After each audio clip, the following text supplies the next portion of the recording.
Selyado na at handa na para sa delivery. Ganito nadatnan ng pinagsani puwersa ng Philippine Drug Enforcement Unit Region 3, PDEA NCR, AFP at ng National Intelligence Coordinating Agency o NICA ang mga shabu na ito. Nasabat ang mga ito sa paupahang bahay sa Orchid Street, Timog Hills Subdivision sa Barangay Pampang, Angeles City, Pampanga noong Lunes, May 26. Ito'y sa bisa ng isang search warrant. 155 transparent na plastic na naglalaman ng shabu ang nasabat at nagkakahalaga ito ng higit 1 bilyong piso.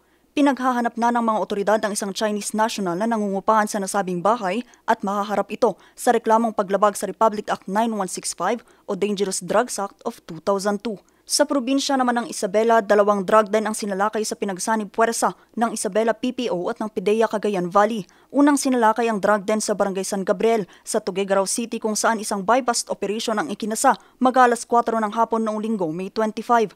3 individual ang natimbog. Nakuha sa kanilang 1 gramo ng shabu at 70 gramo ng mga pinatuyong dahon ng marijuana na may kabuang halaga na 17,000 piso. Nabawi naman sa kanila ang perang ginamit sa transaksyon. Sinalakay naman kahapon pasado alas 9 ng umaga May 27 ang isang drug den sa Purok 3, Barangay Sinamar Sur sa bayan ng San Mateo sa paghahain ng mga otoridad ng search warrant. Timbog dito ang 3 high-value target at nakuha sa kanila ang 11 pakete na naglalaman ng 10 gramo ng shabu. Nagkakahalaga ito ng 68,000 pesos. Lahat sila ay mahaharap sa kasong paglabag sa Republic Act 9165 o Dangerous Drugs Act of 2002. Samantala, aabot naman sa 200,000 pisong halaga ng marijuana ang sinunog ng mga kawani ng Police Regional Office Cordillera sa bayan ng Kibungan, Benguet noong Lunes, May 26. Isang panibagong plantasyon ng marijuana ang kanilang nadiskubre na may lawak na 200 square meters at mayroon itong mahigit 1,000 tanim na marijuana. Wala namang nahuling cultivators sa lugar.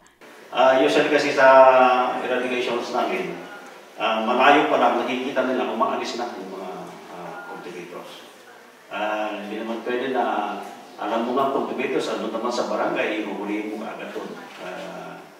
Wala naman tayong rason na hulihin sila. Kaya, ayun, nang nahuhuli namin sila during checkpoint operations, bypass, saka anong gawin na talagang natsipuhan na andun sila at andun din yung marita na inalves na nila at pinaprocess. Pangako naman nila ang tuloy-tuloy na operasyon para mahuli ang mga ito. Vanessa Bugtong, RNG News.